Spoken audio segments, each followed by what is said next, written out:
안녕하십니까. 우리 전 세계의 애국 국민 여러분, 또 전국의 우리 자유우파 국민 여러분, 또 오늘도 전국 각지에서 홍보관과 또 달서병 지역에서는 또 우리 당원 동지들이 우리 조원진 당대표를 위해서 열심히 홍보 활동을 하고 있습니다.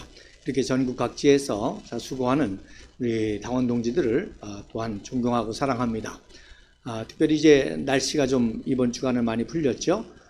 어제 저는 남부지방법원에서 우리 조원진 대표님과 또 당시 이제 사무총장이었던 오경훈 전 의원과 또 지창식 우리 동지가 공수처법 반대와 연동형 비례대표제를 반대하는 그런 기자회견을 우리가 국회 앞에서 했고, 그런 정치적인 행위를 하는 중에 이제 종북 좌파 정권 하에서 경찰의 이 과잉 진압으로 인해서 발생한 사건에 대한 그 재판에 1심 선고 재판이 있었습니다. 그래서 거기에 제가 방청을 갔었는데, 그동안 박근혜 대통령 재판이라든지 여러 재판을 제가 방청을 했습니다만은 선고 재판은 처음이었습니다. 그래서 판사가 선고하는 선고 재판은 처음이었는데, 맨 처음에 검사 측의 내용을 요약해서 발표하더라고요. 그러면서 검사 측의 그 공소 내용을 그대로 다 인정하면서 유죄를 선고한다. 그러면서 그 다음에는 이제 피고인 측의 또 주장을 또 정리를 하더라고요. 그리고 마지막에 이제 선고를 하는데, 공소 사실을 대부분 다 인정하면서, 그러나 피고인 측의 이제 여러 가지 정상을 참작해서 선고를 하는데, 검찰의 구형에 그대로 인용을 했습니다. 그래서 조원진 대표님에 대해서는 벌금 500만 원, 오경훈 사무총장에 대해서는 400만 원, 그리고 지창식 동지에 대해서는 250만 원에서 50만 원을 감한 200만 원을 선고하더라고요. 제가 깜짝 놀란 것은, 이 판사의 그 선고를 이렇게 들으면서 깜짝 놀란 것은, 거의 어떤 육하 원칙에 따른 사실의 적시가 아니라 거의 해석입니다. 해석. 그래서 저도 역사 강의를 이렇게 하지만은 역사랑 재판이랑 거의 똑같습니다. 역사란 건 뭐예요? 분명한 사건의 시간이 있고 내용이 있고 장소가 있고 그렇습니다. 그런데 재판도 마찬가지죠. 재판도 정확한 사건의 시간과 장소와 인물과 사건의 내용이 있는데, 판사의 선고는 거의 해석의 해석. 이렇게 생각한다. 이랬을 거라고 생각한다. 이렇다라고 거의 해석을 하더라고요. 그래서 핵심의 내용은 뭔고 하니, 바로 피고인들의 행동이 국회의 질서를 문란하고 국회의 건물을 훼손할 그러한 행위인데, 그러나 가도한 것은 아니었다라고 판단해서 선고한다라는 그런 내용이었습니다. 그래서 저도 깜짝 놀랐고, 거의 소설입니다. 소설. 그래서 역사와 이 재판은 사건에 대한 분명한 육하 원칙을 얘기하는데, 거의 무슨 해설하고 해석을 하는 것 같아서 깜짝 놀랐습니다. 자, 곧바로 우리는 항소를 합니다. 왜 그렇습니까? 우리는 무죄이기 때문이죠. 우리는 죄가 없고, 이거는 다 엮인 것이고, 해석에 불과한 것이고, 그리고 말씀드린 대로 고도의 정치행위인데, 그것을 사법적인 잣대를 가지고 해석을 한다는 것은 잘못이기 때문에 우리는 항소해서 대법원까지 갈 것입니다. 왜? 무죄이기 때문에. 그리고 계속 재판 과정을 역사에 기록해놔야, 검사가 이런 무리한 기소를 했고 또 판사가 이런 무리한 판결을 했다는 것을 역사에 남기기 위해서라도 우리는 계속 대법원까지 갈 그런 예정이 있습니다. 물론 조원진 대표님께서는 본인의 재판이기 때문에 모든 경비를 참 본인이 이렇게 변호사비를 대야 되기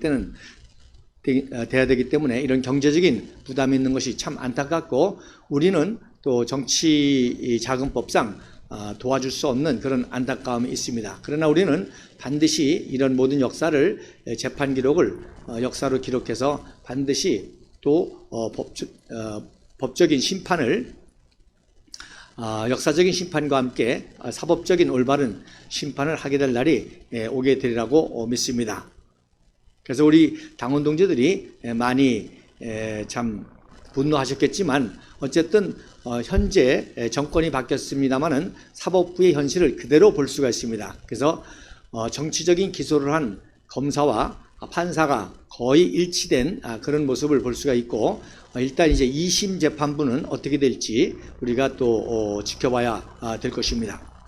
한마디로 말해서 촛불 난동 이후에 헌법적 가치와 모든 법치주의가 다 무너졌다는 것을 볼 수가 있습니다. 이 사법부조차도 자기의 정치적인 성향이라든지 자기의 개인적인 성향에 의해서 판결을 내리는, 그래서 극단적인 판결이 나오죠.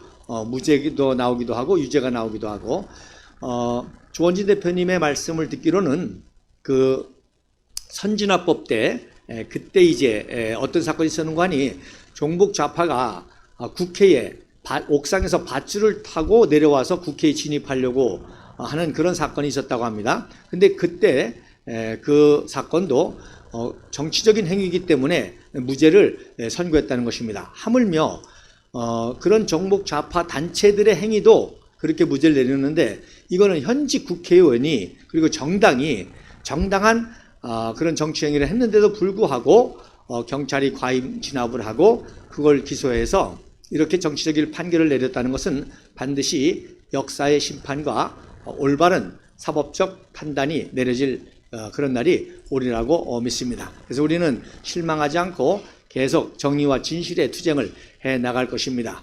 여러분 아시는 대로 이제 올해 마지막 집회가 12월 23일 토요일 이제 올해 마지막 집회가 있습니다. 제 254차 집회인데, 물론 이제 지난번에 말씀드린 것처럼 차수에 들어가지 않는 그런 여러 가지 집회까지 포함한다고 한다면은 약 300회 이상을 우리가 했습니다. 제가 2017년 7월 8일 날 제1회 집회를 대학로에서 제가 그때 사회를 보면서 집회를 시작했고, 그 이후로 우리가 7년 동안 해온 집회가 254차가 되겠습니다. 그래서 이렇게 차수에 넣는 집회는 몇 가지 원칙이 있습니다. 첫째는 몽관이 조원진 당대표가 참석하셔서 연설하는 집회, 그 다음에 전국의 시도당이 동원되는 집회, 그리고 8톤, 5톤 무대 차량이 동원되는 집회, 이것이 이제 중요한 기준이고요. 이 세 가지 조건에 부합하지 않는다 하더라도 이 사안의 중요성이라든지 여러 가지 형평과 사정이 있어서 8톤 차를 동원하지 못하고 1호차를 동원한다든지 해도 사안의 중요성이라든지 이런 것들이 있을 경우 차수를 넣어서 진행을 한 집회가 254차가 되겠습니다. 평균 집회 때 우리가 한 3, 4km를 행진하지 않습니까? 그렇게 계산하면은 그동안은 우리가 약 1000km를 행진했더라고요. 그러면 이제 부산을 왕복하는 그런 여정이었을 것입니다. 앞으로 우리가 얼마나 더 집회를 할지 모르겠지만 우리는 평양에서 태극기 집회, 우리가 북진, 멸공, 자유통일을 이뤄서 평양에서 태극기 집회를 하는 그날까지 우리는 이 정의 진실의 또 헌법적 가치를 지키는 자유민주주의 체제, 시장경제를 지키는 이 투쟁을 계속해 나가게 될 것입니다. 자, 오늘은 특집 방송으로 뭘 준비했는고 하니, 자, 서울의 봄이라는 영화를 종북 좌파가 만들어서 700만을 지금 동원하고 있습니다.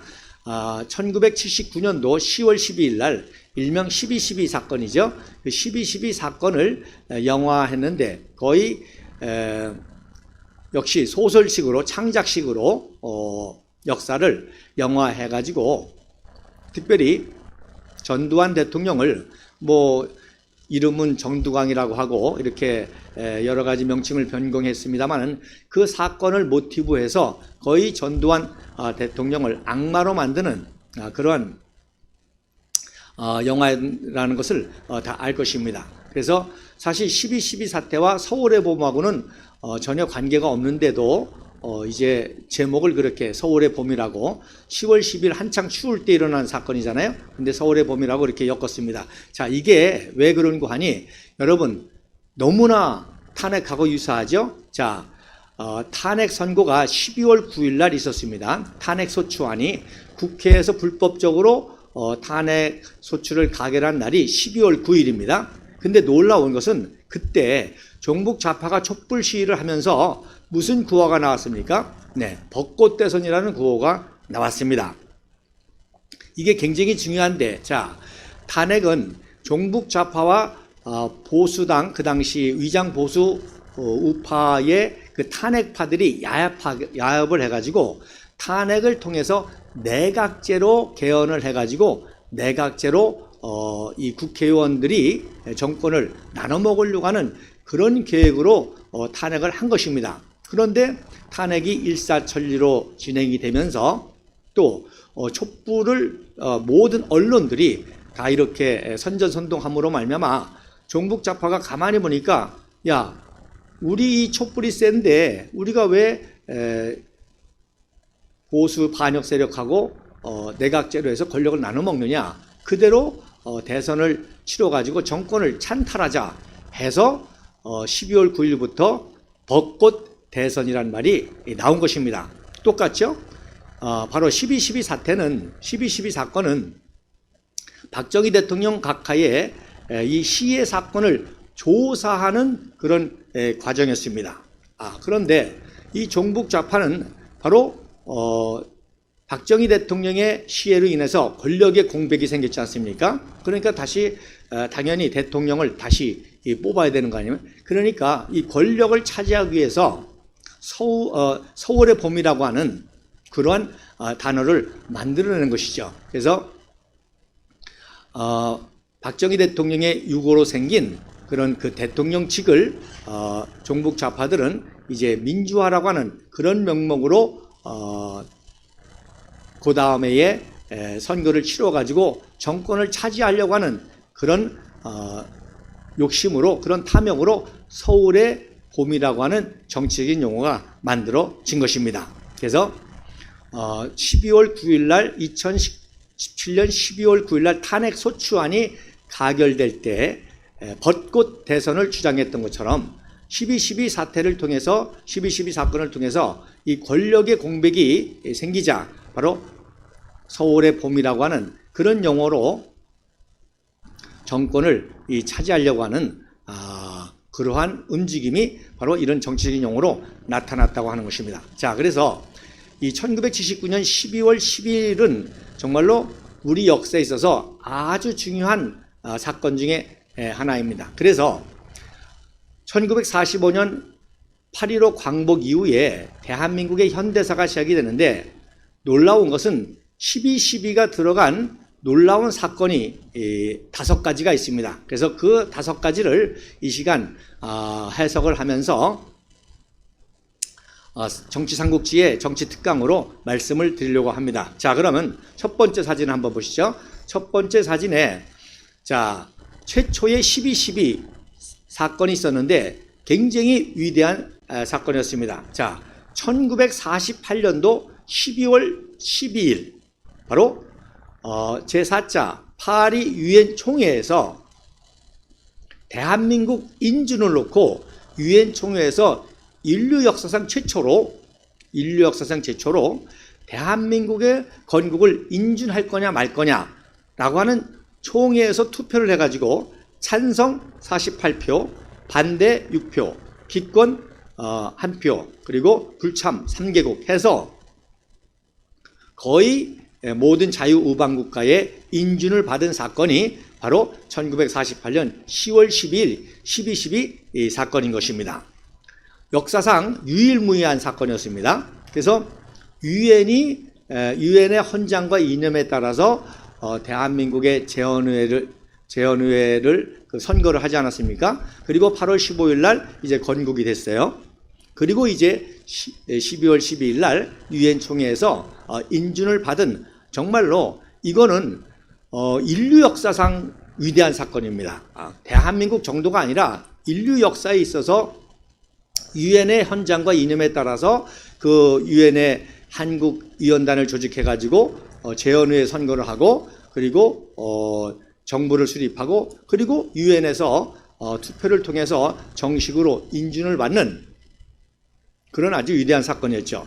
반대 6개국은 주로 소련 공산주의 국가였죠. 그래서 소련과 그리고 뭐 우크라이나라든지 그 당시에 이제 소련의 영향권에 있는 동구권에 있는 위성 국가들이 이제 반대를 하게 된 것입니다. 그러니까 거의 모든 자유우방 국가와 모든 중립적인 국가들이 인준을 했다는 그런 사건이 되겠습니다. 자, 이스라엘 건국을 예를 들자면은 이스라엘은 1948년 5월 14일 날 일방적으로 독립을 선포하고 곧바로 이제 유대인들이 로비를 해가지고 미국의 트루먼 대통령이 인준을 한 것입니다. 그러니까 그러면서 영국이 인준하고 또 이 친 이스라엘 국가들이 이제 개별적으로 인준해서 나라를 수립하게 된 것이죠. 물론 반대한 나라도 많이 있었습니다. 자, 오늘날 지금 이스라엘과 하마스 이 가자 지구에 팔레스타인하고 문제가 있지 않습니까? 무슨 뜻입니까? 팔레스타인은 유엔에 아직도 국가 인준을 못 받고 있는 것입니다. 물론 이스라엘이 많이 반대를 하죠. 그러니까 팔레스타인도 끊임없이 유엔을 통해서 건국의 인준을 받으려고 하지만 이 건국 자체도 하지 못한 그런 어려움을 겪고 있는 것을 볼 수가 있습니다. 그래서 말씀드린 대로 이스라엘은 그냥 개별 국가들이 건국을 인준해서 외교 관계를 맺은 거고 우리 대한민국만 유일하게 유엔 총회를 통해서 인준을 받아서 정식으로 국가가 된 것입니다. 자, 그래서 많은 분들이 이제 독립도 얘기하고 뭐 독립운동도 얘기하고 또 건국절, 건군절도 얘기하지만 진짜 중요한 것은 바로 12월 10일입니다. 왜 그런가 하니 아무리 정부를 세우면 뭐예요? 유엔에서 인정을 해주지 못하면 국제관계를 대사관계를 맺을 수가 없는 겁니다. 그러니까 12월 10일이 되기 전까지는 미국이 우리나라를 도와줬지만 미국과 대사관계를 맺지를 못했습니다. 바로 12월 10일 인준이 나자마자 이제 최초로 미국과 외교관계를 맺어서 무초대사를 이제 초대대사로 파견하게 되고 우리가 인준하게 되고 우리는 장면을 이제 대사로 파견해서 미국의 인준을 받아서 이 대사관계가 설립이 되게 되죠. 자, 그래서 대한민국 우리 뭐 5,000년 역사, 1만 년 역사를 얘기하지만 1만 년 한반도 한민족 역사에 있어서 가장 위대한 사건은 바로 1948년 12월 10일입니다. 이거 이상으로 더 중요한 사건이 없죠. 뿐만 아니라 인류 역사에 있어서도 기록할 만한 사건인 것이죠. 유엔이라는 조직이 결성이 되고 유엔에서 유엔의 헌장과 이념에 따라서 나라를 세우고 정식으로 총회를 통해서 투표해서 인정한 나라는 대한민국밖에 없기 때문에 그렇습니다. 그래서 이런 유일무이한 이 사건이 우리 대한민국의 가장 위대한 사건이요 역사에 기록되어야 될 그런 사건입니다. 자, 그래서 왼쪽에 보면 이것이 이제 대단한 사건이기 때문에 바로 국부 이승만 박사께서 이 인준을 얻기 위해서 유엔 총회 대표단과 특사단을 파견합니다. 그래서 이승만 박사님이 워낙 탁월한 국제적인 역량을 가지고 있기 때문에 일부러 대표단이 있고 그 다음에 특사단이 있고 그래서 투 트랙으로 파견을 해서 인준 활동을 하게 되는데 대표단은 장면이 대표단장이었습니다. 프랑스 파리가 프랑스가 가톨릭 국가이지 않습니까? 그리고 가톨릭 국가들이 스페인이라든지 포르투갈이라든지 많이 유엔에 있기 때문에 그래서 가톨릭 교도인 장면을 대표 단장으로 해서 파견했고 거기에 이제 여기에 있는 8분들은 아주 탁월한 영어 연설자요 또 영어 구사자들입니다. 그래서 김한란 박사 그리고 모윤숙 그리고 장기영 뒷줄에 이제 왼쪽에 세 번째 이 장기영 이분들이 네 분이 이제 대표단입니다. 이 장기영은 한국일보 사장 장기영이 아니라 바로 하와이에서 이승만 박사가 키운 그런 최신부 장관 장기영이 되겠습니다. 나중에 최신부 장관이 되신 분입니다. 그 다음에 이제 특사단을 다시 꾸려서 파견했는데 조병옥 박사, 그리고 맨 왼쪽에 정일영 박사, 그리고 그 옆에 이제 김우평, 그 다음에 맨 오른쪽에 김준구에서 특사단을 파견하는데 이것이 또 아주 절묘하게 조화를 이뤘습니다. 우리 장면 대표단장이 또 감기 몸살로 굉장히 어려웠을 때 조병옥 특사가 이제 유엔에서 연설도 하면서 명성을 날리게 되죠. 그래서 유명한 사건이 있죠. 그 소련의 대표 비신스키가 아주 필리버스터 하기로 유명한 그런 사람인데 막 유엔 연설에서 대한민국을 비난하지 않습니까? 그래서 인준을 받지 못하게 하려고 아주 여러 가지 그 나쁜 그런 얘기를 합니다. 조병옥 박사가 이제 미 군정청에서 이제 경무부장을 했는데 맨날 술만 처먹고 그런다 막 이런 식으로 아주 인신공격적인 비판을 많이 했습니다. 그리고 이승만의 경찰견이다. 이승만의 경찰견이 아니죠. 미 군정청의 경찰견이죠. 정확히 말하면. 그렇게 이제 막 비판을 했을 때 이제 특사단장인 조병옥 박사가 발언권을 얻어가지고 뭐라고 그러는 거니? 야, 비신스키야, 너는 스탈린의 사냥개야. 이렇게 그 연설했습니다. 그래서 이 발트 3국이라고 그러죠. 에스토니아, 리투아니아, 라트비아. 이 3개국을 공산화하는데 비신스키가 그야말로 사냥개 역할을 해가지고 수많은 우익 인사들을 처형하고 공산국가를 세운 게 비신스키였습니다. 그래서 야, 너는 스탈린의 사냥개야. 그렇게 이제 연설을 했더니 이 덜레스가 미국의 대표인데 이 덜레스 부인이 너무나 감격해가지고 조병옥 박사의 손을 잡고 너무너무 속 시원하다고. 왜? 그동안 이 비신스키에 얼마나 모욕을 당했습니까? 덜레스 미국 대표가. 그래서 수 없는 그런 수치와 수모를 당했는데 그야말로 세상을 한 방에 보내버린 거 아닙니까? 그래서 이제 비신스키가 또 놀라운 기적이 일어났는데 이렇게 필리버스터 하기로 유명한 비신스키가 인준을 반대하는 연설을 하려고 올라섰는데 갑자기 후두에 문제가 생겨가지고 컥컥거리다가 이렇게 컥컥거리다가 연설을 못하고 내려갔던 거죠. 그래서 우리 대표단의 연설과 또 많은 덜레스 미국의 대표의 도움을 받아가지고 찬성 48표를 얻을 수가 있었게 됐습니다. 그래서 이 사진이 그야말로 국보급 사진이죠. 대한민국 건국의 공신이 된 국보급 사진입니다. 그렇기 때문에 북한이 제일로 싫어하는 게 바로 그래서 김한란, 모윤숙을 그렇게 싫어하고 그 다음에 장면 조병옥도 싫어야 되는데 안 싫어하죠. 왜? 나중에 이승만 박사의 반대편에 쓴 그런 야당의 지도자가 되니까 장면 조병옥 박사에 대해서는 그렇게 북한에서 비난하지 않는 이유가 바로 여기에 있습니다. 또 정일영 박사도 나중에 야당으로 돌아섰죠. 자, 이승만 박사가 다 키워서 대사도 만들고 국무총리도 세우고 또 내무부 장관도 세우고 했던 이런 사람들인데 나중에는 야당으로 돌아서서 이승만 박사와 권력 투쟁을 한 사람들이기 때문에 그렇게 되는 것을 볼 수가 있습니다. 자, 오른쪽에 있는 사진이 그래서 15일 날 수요일 날 바로 동대문 운동장에서 대대적인 환영 집회를 했습니다. 유엔 승인 축하식을 대대적으로 해서 국부 이승만 박사가 아주 회심의 미소를 지으면서 담요에 이렇게 쓰고 앉은 모습이 보이죠. 그 다음에 이승만 박사 왼쪽에 보시는데 오른쪽에 바로 이시영 부통령의 모습이고 그리고 이승만 박사 오른쪽에 보이는 왼쪽에 있는 분이 바로 초대 심계원장, 오늘날로 말하면 이제 감사원장이죠.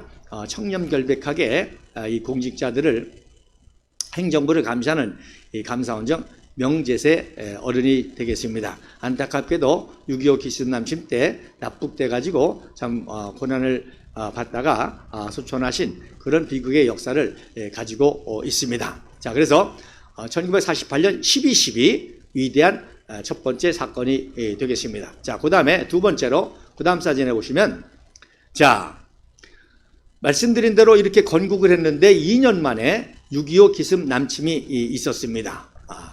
그때 이제 1950년 7월 7일 날 이제 유엔 연합군이 조직이 되죠. 그래서 이것도 인류 역사상 최초에 있는 일입니다. 그래서 유엔 연합군이 결성이 돼가지고 대한민국을 구원하겠다고 연합군이 결성이 돼서 유엔 연합군 군기가 이제 오스틴 대사에게 전달이 되는 게 7월 7일입니다. 그때 국부 이승만 박사께서 이제 정보국의 문관으로 근무하던 박정희를 바로 현역 소령으로 복귀를 시킵니다.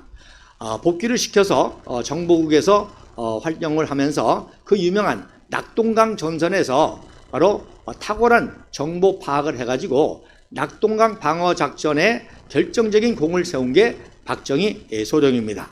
그래서 충무무공후장을 받게 되고 이제 인천 상륙 작전을 이제 성공함으로 인해서 이제 부산에서부터 모든 전쟁 물자, 군수 물자가 이제 서울로 올라와야 되지 않습니까? 그래서 최초로 수송관이 생겼습니다. 수송부대가 생긴 거죠. 그동안은 이제 병참부대에 속해 있어가지고 철도라든지 뭐 이런 것들을 관리하는 수송부대가 따로 있었는데 아예 수송부대를 따로 만들어서 초대 수송관에 이제 박정희 중령을 특진시켜서 임명하게 됩니다. 그래서 박정희 중령이 소령 복귀 2개월 만에 중령으로 특진해서 초대 수송관에 임명이 됩니다. 그래서 이 수송관의 업무도 탁월하게 감당함으로 말미암아 이제 메가더 원수의 또 총애를 받게 됩니다. 자, 일개 중령이 어떻게 메가더 원수 연합군 사령관하고 관계가 있겠습니까? 그런데 말씀드린 대로 인천 상륙 작전을 성공하고 모든 군수 물자를 원활하게 수송한 또 탁월한 수송관이었기 때문에 물론 낙동강 작전 때도 이 중요한 정보를 파악해서 메가더 사령부에 전달함으로 말미암아 낙동강 방어 작전에 성공할 수 있었고 인천 상륙 작전에 성공할 수 있었기 때문에 그래서도 이제 박정희라는 인물을 메가더가 기억하게 되는데 이렇게 또 수송관의 업무를 또 탁월하게 감당함을 통해서 박정희가 이제 중령으로 특진하게 됩니다. 자, 그래서 우리 박정희 대통령의 여러 가지 대통령 업적 중에 많은 사람들이 이제 경부고속도로 얘기하지 않습니까? 경부고속도로. 바로 이미 이 수송관 때부터 이런 그 유통과 수송의 도로가 중요하다는 걸 알고 오늘날에 우리 이제 KTX라든지 철도라든지 고속도로라든지 이런 모든 프렌들이 바로 박정희 대통령이 이런 수송관의 경험을 통해서 이미 이때부터 있었고 여러분 놀라운 거는요. 지금 우리나라 고속도로망이 세계의 스위스 다음으로 1위입니다. 고속도로가 제일 많이 잘 깔려 있고 동서 횡단고속도로, 남북고속도로 놀라운 거는요. 박정희 대통령이 오늘날 우리가 이 다니고 있는 뭐 중부고속도로라든지 이런 모든 고속도로 프렌을 박정희 대통령이 다 지도에다가 다 깔아놨던 겁니다. 그거를 나중에 전두환 대통령 또 노태우 대통령 그 이후 정권들이 실행한 것뿐이고 놀라운 것은 박정희 대통령께서 경부고속도로뿐만 아니라 이런 그 KTX 노선이라든지 이런 것까지도 다 지도에 그려놓으셨다고 하는 이 놀라운 사실입니다. 자, 그렇게 한 다음에 이제 북진이 시작되지 않습니까? 그래서 이제 모든 부대들이 북진 작전을 하니까 수도 서울을 방위할 그런 부대가 필요하니까 최초로 6.25 전쟁 이후로 최초로 제9사단이 편성이 됩니다. 그래서 그 구사단이 편성이 되면서 초대 사단장에는 바로 장도영 준장, 사단급 중에서 이 사단장급 중에서 가장 탁월한 장도영 준장이 초대 사단장이 되고 이 대령급 중에서 참모장급 중에서는 바로 박정희 중령이 대령 특진 예정자로 그러니까 중령 진급하고 또 2개월 만에 3개월 만에 대령 특진 예정자로 초대 참모장으로 제9사단 참모장이 됩니다. 그리고 이제 12월 12일 날 1950년 12월 12일 날 바로 두 번째 12.12 사건이죠. 박정희 중령이 유경수 여사와 결혼하는 사건이 바로 12월 10일입니다. 그래서 대구 계산 성당에서 결혼식을 하게 되는데 한마디로 말해서 뭐예요?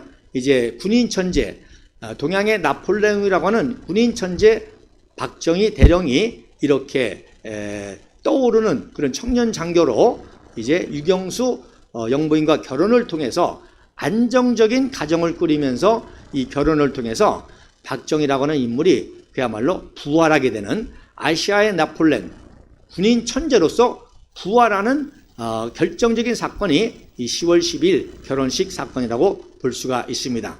단순한 한 남자와 한 여자의 결혼이 아니라 이 결혼을 통해서 박정희라고 하는 위대한 이 군인이 부활하게 되고 또 결국 5.16 혁명을 통해서 대한민국을 반공, 무혈, 구국 혁명을 통해서 그리고 제5대, 6대, 7대, 8대, 9대 대통령을 통해서 한강의 기적을 일으킬 수 있는 그런 부활 사건의 시작이 바로 박정희라고 하는 인물의 등장이 바로 12월 10일입니다. 자, 그래서 결혼식 사진인데, 자, 결혼식을 하면은 신랑 측하고 신부 측하고 같이 사진을 찍죠. 자, 이거는 신부 측 같습니까? 신랑 측 같습니까?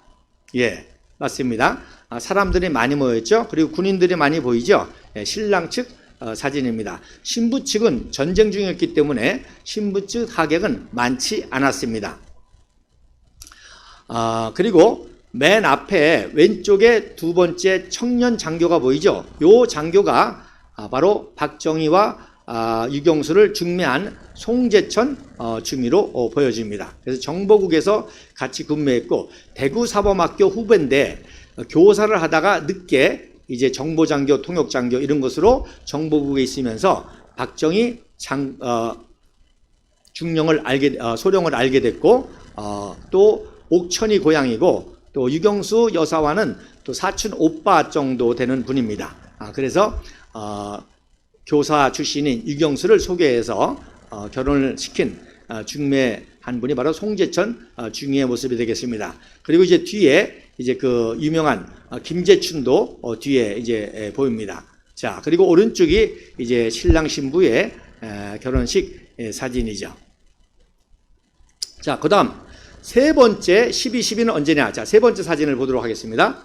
세 번째 사진, 예, 맞습니다. 바로 1979년 12.12 사건이 바로 우리 역사에 있어서 위대한 세 번째 12.12가 되겠습니다. 자, 박정희 대통령이 시해당하는 엄청난 국가적 재난이 일어났습니다. 중앙정보부장 김재규에 의해서 박정희 대통령 한강의 기적을 일으켰던 18년 동안 한강의 기적을 일으켰던 그런 통치자가 바로 시해를 당하는 사건은 이 엄청난 국가적인 재난의 사건입니다. 그 사건을 수사하는 과정에 일어난 것이 사건이 바로 12.12 사건이 되겠습니다. 그래서 대통령이 이렇게 시해를 당하니까 바로 대통령 권한대행으로 최규화가 이제 대통령 권한대행이 되면서 계엄을 선포하죠. 그리고 계엄사령부의 계엄사령관이 정승화 육군참모총장인 정승화 대장이고 바로 이 사건을 해결해야 되기 때문에 이 사건을 조사하고 해결해야 되기 때문에 합동수사본부가 설치가 되죠. 역사상 유일하게. 그래서 군의 수사기관과 검찰과 경찰 이 세 가지 수사기관을 통합해서 수사하는 그야말로 굉장히 파워가 있는 수사본부가 설치가 되고 거기에 이제 전두환 보안사령관이 합동수사본부장이 되게 됩니다. 자, 왼쪽에 보면 10월 26일 날 시해를 당하시고 11월 3일 날 장례식을 치르는 모습입니다. 국장을 치르는 모습입니다. 그러니까 국장이 치러지는 그 과정에 이제 수사가 이루어지는데, 자, 박정희 대통령 시해 현장에 바로 정승화가 있었습니다. 그럼 정승화는 군인인데 총소리를 다 들을 거 아니에요? 권총소리, M16 소리. 그러면은 정승화 육군참모총장이 이거에 대해서 책임 있는 그런 그 역할을 해야 될 거 아닙니까? 그러니까 쉽게 얘기해서 만약에 정승화가 떳떳하다고 한다면은 합동수사본부에 자진 출두하거나 또 자진 오라고 그래가지고 사실을 말하면 됩니다.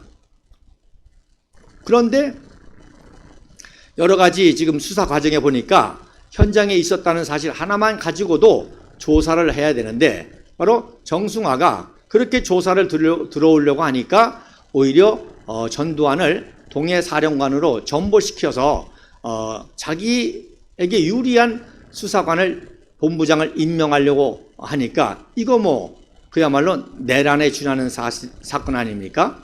그래서 정승화를 체포하는 사건이 바로 12월 12일 12.12 사건이 됩니다. 그러니까 이 12.12 사건은 바로 박정희 대통령 시해 사건에 관련된 정승화를 체포한 어떤 의미에서 최소한의 피를 흘린 거죠. 그러니까 반란하고 관련되어 있기 때문에 그야말로 두 세력 간에 군사적 마찰이 있을 수 있는 그런 아주 엄청난 사건인데 그걸 최소화해가지고 정승화를 체포해서 이제 12월 19일 날 일주일 후에 계엄 보통군법회의에 검찰부에 송치하는 그런 모습입니다. 그래서 조사를 마치고 송치하는 모습입니다. 그러니까 12.12 사건이라는 것은 정말로 우리 민족의 역사상 최초의 현직 대통령의 시해라고 하는 사건을 조사하는 과정에서 일어났던 그래서 그 반란과 반역의 사건을 제압한 어떤 의미에서 구국의 사건이죠. 만약에 정승화와 이 김재규가 혁명을 일으키려고 했다고 한다면 실패한 거죠. 그 실패한 뭐예요? 반란 아닙니까? 그래서 이 실패한 혁명, 이 반란을 조사하고 이 반란을 제압한 게 바로 12.12 전두환 사령관의 어떤 의미에서 구국적인 사건이 12.12 사건이 되겠습니다. 그래서 박정희 대통령의 5.16 혁명이 대단한 게 거의 피를 흘리지 않았어요. 바로 그래서 이제 5.16 반공 무혈 구국혁명이라고 하는 것입니다. 그런데 역시 이 12.12 사건도 바로 육군 참모총장이 개입이 돼 있고 중앙정보부장이 개입된 이런 그들의 말대로 혁명이라고 합시다. 그러나 실패하지 않았습니까? 그런 이 반란 사건을 조사하고 진압하고 정리한 사건이 바로 12.12 사건이기 때문에 우리 대한민국 역사에 있어서는 위대한 바로 내란 사건, 시해 사건을 정리한 아주 중요한 사건이라고 할 수가 있겠습니다. 그래서 이 사진 두 장을 가지고도 12.12의 진실을 알 수가 있습니다. 자, 물론 이 12.12 사건에 이제 정승화 측에 있었던 수경사령관을 보호하려고 하다가 순직한 김호랑 소령이라든지 그런 분들의 죽음도 굉장히 귀중하지만 여러분 일국의 대통령이 시해당한 사건 이것처럼 중요한 사건도 있어요. 그러니까 이런 것들은 다 빼버리고 체포 과정에 일어났던 사건만 가지고 누구를 영웅화하거나 누구를 매도하려고 하는 것은 크게 잘못된 것이죠. 그래서 역사를 바르게 분명히 봐야 됩니다. 그래서 현직 대통령의 시해 사건이라고 하는 이 엄청난 사건 거기에 중앙정보부장이 관련됐고 육군 참모총장이 관련되어 있는데 그 사건을 해결한 것은 그야말로 위대한 대한민국의 역사를 이어가는 사건이라고 할 수가 있을 것입니다. 자, 그 다음에 네 번째 12.12 사건입니다. 자, 네 번째 사진 한번 보여주세요. 네 번째 12.12 사건은 어떤 사건인고 하니 2013년 12월 12일 날 박근혜 대통령에 당선이 되고 1년 만에 바로 역대 최대 방위산업 초음속 연습기인 이제 이 연습기 24기를 이라크에 수출하는 사건입니다. 자, 선진국의 기준 중에 하나가 바로 첨단 무기를 수출하는 겁니다. 그러니까 첨단 무기를 생산해서 이거를 수출할 수 있다고 한다면은 선진국이죠. 그런데 우리나라가 초음속 연습기를 바로 6번째로 이라크에 24기를 수출했고 그 액수는 어마어마한 그런 액수죠. 그래서 우리나라가 그야말로 선진국, 세계 제6위의 선진국이라 할 수 있는 이런 사건이 일어난 게 바로 2013년 12월 12일 날 이 사건이라고 할 수가 있겠습니다. 또 놀라운 것은 반대로 이제 북한에서는 3대 세습 김정은이가 권력을 잡고 이제 개혁개방하려고 하는 자기의 고모부 장성택이를 처형한 날이 또 12월 10일입니다. 그래서 북한 역사에 있어서는 정말로 자기의 독재 권력을 위해서는 고모부 장성택까지도 무자비하게, 그것도 대공포 비행기를 이제 방어하는 대공포 무기 고사총으로 정말 이 시체도 안 남기고 아주 산산조각이 날 정도로 그렇게 악랄하게 처형했다고 하는 그 사건이 바로 북한의 2013년 12.12 사건이 되겠습니다. 자, 반면에 우리 대한민국은 이렇게 최첨단, 6.25 동란 날 때 우리나라는 연습기, 훈련기만 6대였습니다. 그런데 북한은 이미 소련제 약크기를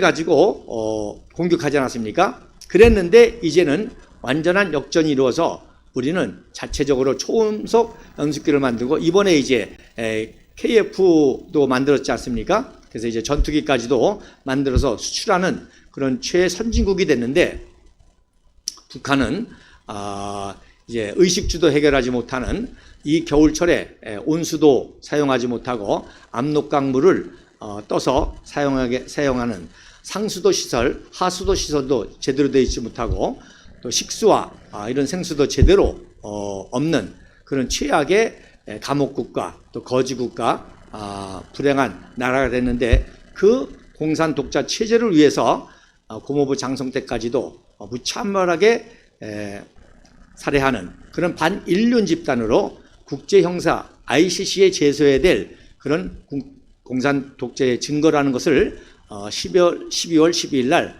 이렇게 역사에 기록하게 됐습니다. 자, 그 다음에 다섯 번째로, 그 다음 사진에 다섯 번째 사진을 보시면요.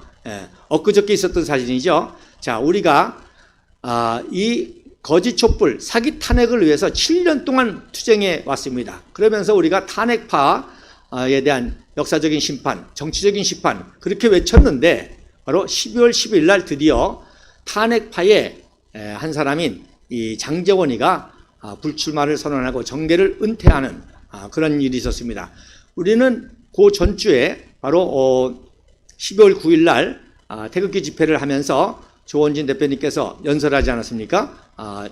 386 운동권과 함께 이 탄핵파들의 정권 퇴출을 연설했는데 그 연설하고 바로 3일 만에 이제 장제원이가 그것도 12월 10일 역사로 기억해야 될 것입니다. 그래서 그동안에 탄핵하고 부귀영화를 누린 이 탄핵 세력, 물론 종북 좌파 세력도 우리가 이제 척결해 나가겠지만 1차적으로 탄핵에 앞장서고 탄핵에 주동했던 이 권성동이가 사퇴한 날이 바로 2023년 12월 10일이 되겠습니다. 자, 놀라운 것은 바로 박근혜 대통령 때 바로 최첨단 연습기를 수출한 딱 10년 만에, 자, 우리가 선진국으로 발돋움해서 세계로 뻗어나가야 될 때 그러는데 탄핵이 있었고 결국 그 10년 만에 탄핵에 이 고난이 있었지만 바로 최초로 12월 10일 날 이제 탄핵파의 수계 중에 하나인 이 장제원이가 정계를 은퇴하게 되는, 이끌어낸 우리의 위대한 투쟁이 이렇게 결실을 보고 이제 시작이 될 것입니다. 자, 이제 김기현 대표가 또 사퇴함을 통해서 우리 공화당과 또 이제 집권 여당 또 용산 집과의 이제 합당 연대가 더 유리한 구도가 됐습니다. 김기현이가 있는 것보다 김기현이가 없는 체제가, 김기현도 역시 탄핵에 또 관련이 있는 사람 중에 하나고 그랬는데 또 그리고 그 주변에는 이런 김무성이라든지 또 김장연대를 하지 않았습니까? 김장연대는 게 뭐예요? 바로 김기현이와 장제원 연대. 그러니까 다 그 나물에 그 밥이었었는데 이제 김기현이까지도 사퇴함을 통해서 용산 측과의 더 유리한 합당과 연대의 그 구도가 들어서면서 보수 대통합의 기치를 내세우면서 우리가 이번 총선에서 또 귀한 역할을 할 수 있는 기회가 왔습니다. 또 이 보수 대통합에 그리고 또 이 총선 승리에 종북 좌파를 척결하는 이 총선 승리에 그 유리한 역할을 할 수 있는 그러한 비대위원장이 세워지고 또 공청관리위원장이 세워지고 해서 조원진 대표와 좋은 타협과 대화를 통해서 이런 역사가 이루어지시기를 간절히 소망하면서 오늘 특집 방송 여기까지 마치도록 하겠습니다. 감사합니다.